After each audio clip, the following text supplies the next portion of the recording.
Ang tila paglapastangan ni Chloe San Jose at ang pagtotolerate ni Carlos Yulo sa girlfriend para lapastanganin ang kanyang ina na si Angelica Yulo ang hindi matanggap ng mga Filipino citizen or mga netizen dito sa bansa.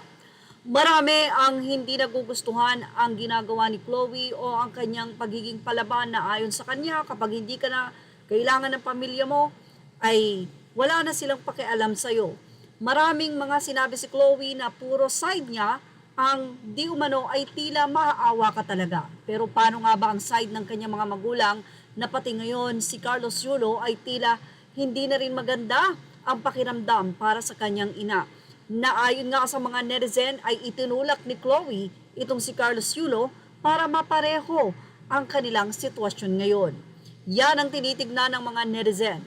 Kaya naman marami ang nagsabi ng sabihin ni Attorney Wilfredo Garrido na it's time to deport Chloe San Jose if she is indeed an Australian citizen as she claims to be with an of third nose, then she is here on tourist visa.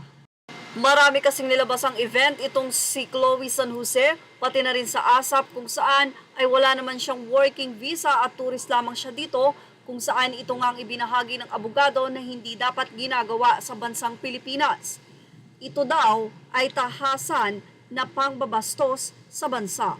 Maraming mga netizen ang nag-agree dito at ayon sa kanila ay hindi talaga magandang impluwensya si Chloe.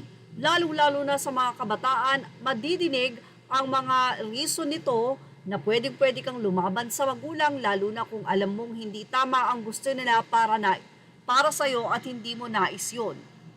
Ayon pa sa mga netizen, madaling-madali para kay Chloe ang hindi magkaayos si Carlos at ang ina nito dahil ganun din naman silang mag-ina.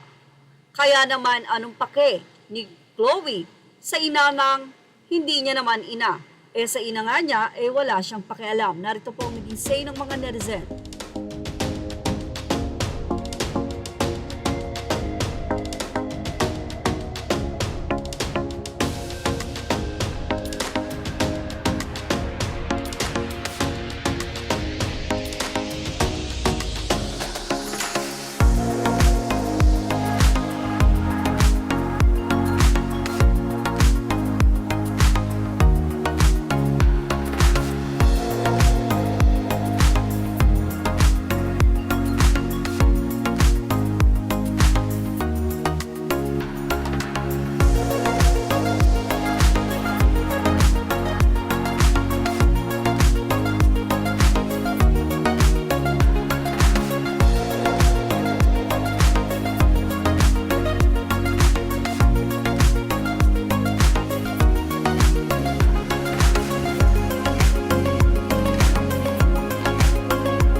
At yan ang ating Showbiz Snap update. Thank you for watching. Images are all credit to the rightful owners.